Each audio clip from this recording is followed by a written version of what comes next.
Hey guys, my name is Shion Page. This is my first video on my YouTube channel. Yay!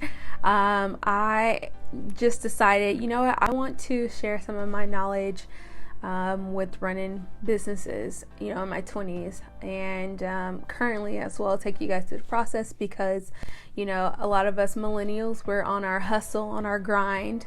We're entrepreneurs, and so we should help each other out. We got some knowledge, share it, and that's what I plan to do with this channel. So today I'm going to talk about 10 lessons that I've learned from running a business in my 20s.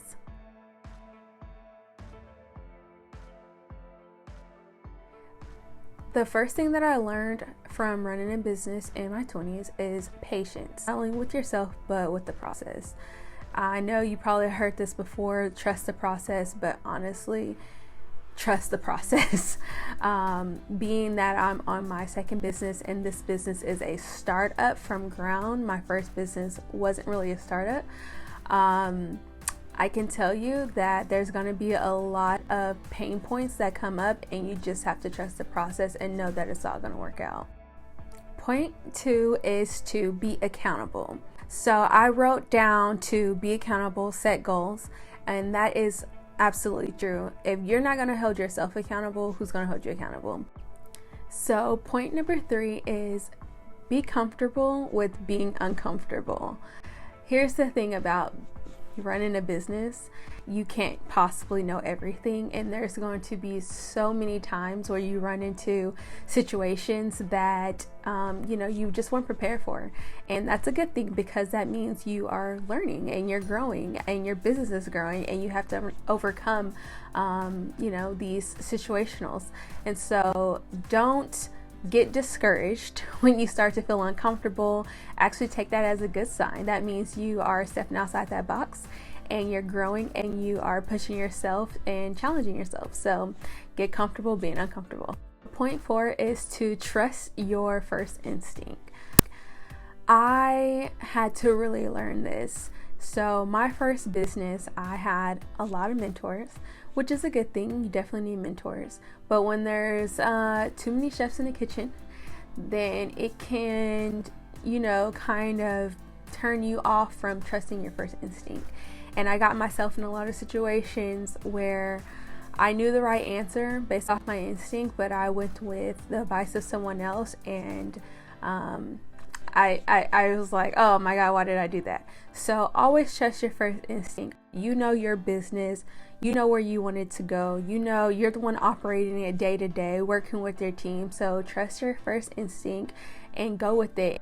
So point number 5 is your mental health is very important. That is something I had to learn early on when I first started running my first business.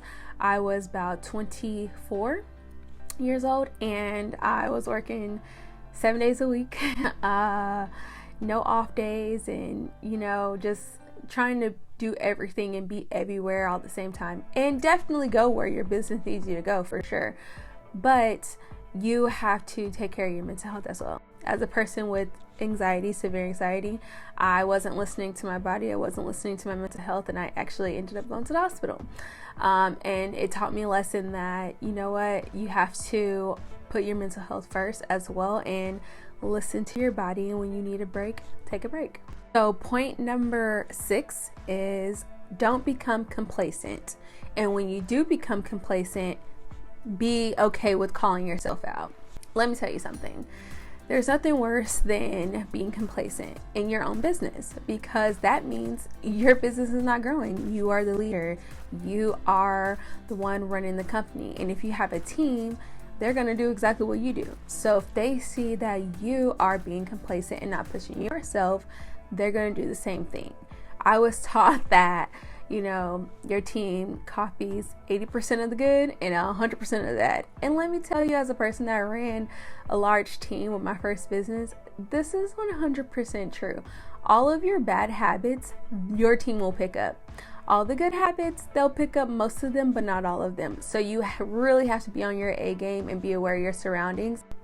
Point number 7, you still need guidance and mentorship, and no matter how successful or big you get. That is something that I learned, that I'm learning now. that now that I've started my own company without a parent company and it's just me by myself as a startup, that I really miss having mentors, and so I'm seeking that out right now to help me through this process, because you want someone who's been there, done that. You want someone who knows more than you to help you. So when you're going through those growing pains, they're there to, point you in the right direction. They're there to be positive and tell you to keep going and to trust the process, and all those things that you can get in your own head about, and it can be really hard to convince yourself that that's the truth when you're going through those growing pains. Even though it is the truth, it's hard to tell yourself those things. So point number 8 is don't be afraid to ask for help. Leave your ego at the door, okay? That is something that I learned in my first business. I was sometimes shy to, ask for help, or felt like, well, if I ask this question or if I say something, then, they might think, shouldn't you know this? But no. Just because you're the leader doesn't mean you know everything. So that's why it's important to have mentors or someone that you can go to guide you, because you're going to need help. And I want you to know that it's okay to ask for help, and that there's nothing wrong. So point number 9 is reward yourself when you check off your goals. That is something that I am, doing now, and that I started to do when I was running my first business. I had to learn how to do that. It really, really helps you to stay motivated.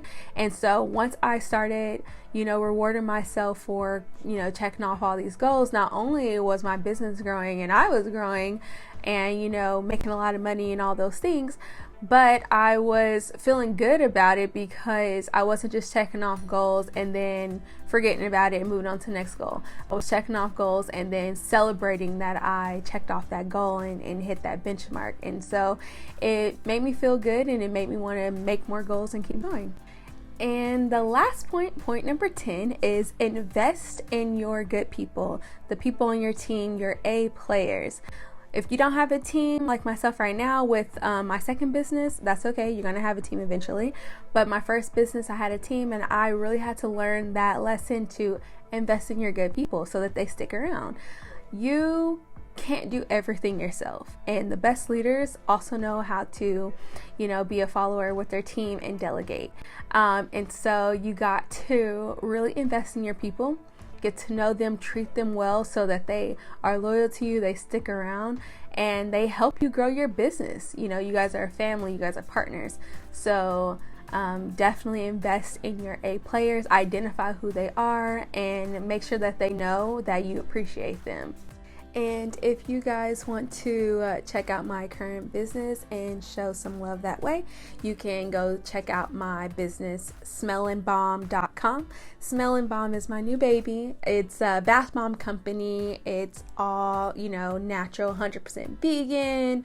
We don't do any animal testing like Lush.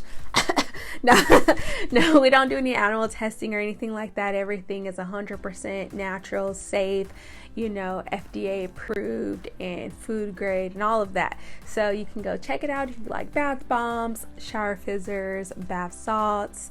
We got you covered. So go head over to smellandbalm.com.